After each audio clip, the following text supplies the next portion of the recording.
We have until Wednesday. These will be the last days to say Christos Anesti. So, in the name of the Father, and the Son, and the Holy Spirit.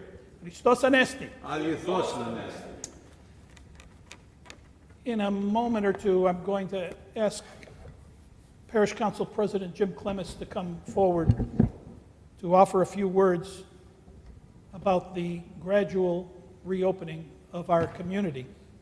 But before he does, I'd like to offer a few words to you myself in regards to today's gospel lesson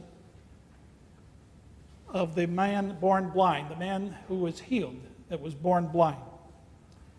You know, it was St. Peter in his first epistle who suggested that it is one thing to endure a rebuke or a consequence when you have done something wrong. And actually, there's nothing admirable about that, really. I mean, there's no credit due for you to that. You deserve whatever consequence you receive. Sin carries its own punishment. But when you do right and suffer for it and endure it patiently, that is something that the Lord takes notice of. You will be commended by the Lord our God. You will be in His favor, and He will be glorified, and you will be visited. The man in today's gospel lesson was born blind. What sin could he have committed to deserve such a crippling handicap? And yet, he patiently endured his affliction. He was a humble and good-natured man, according to St. John Chrysostom, without a dismal and pessimistic disposition.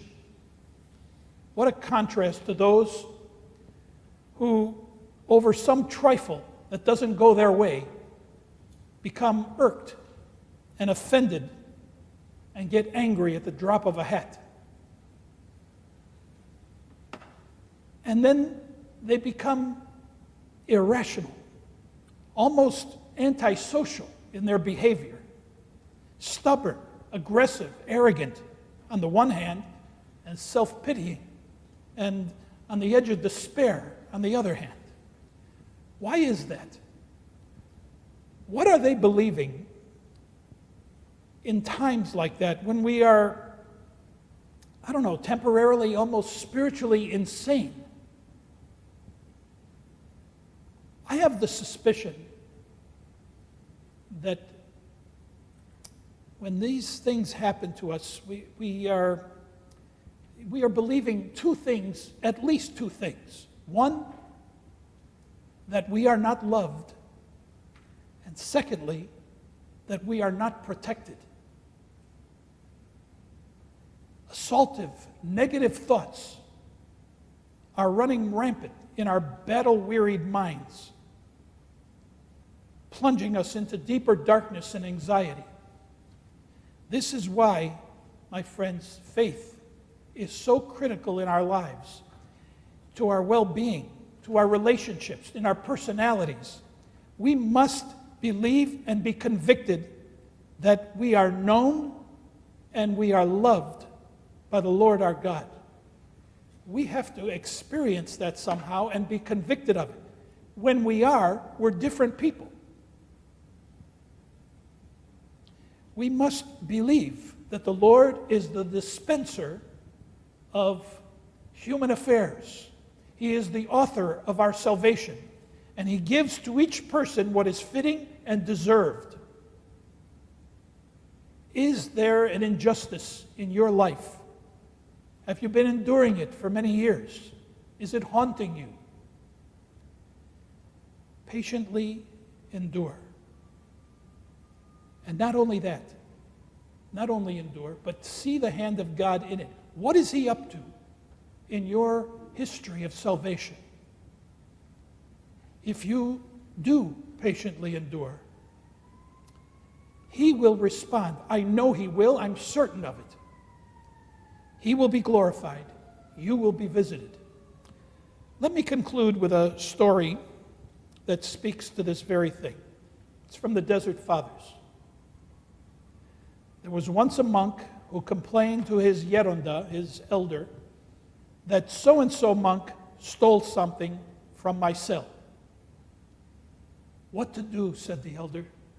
Be patient.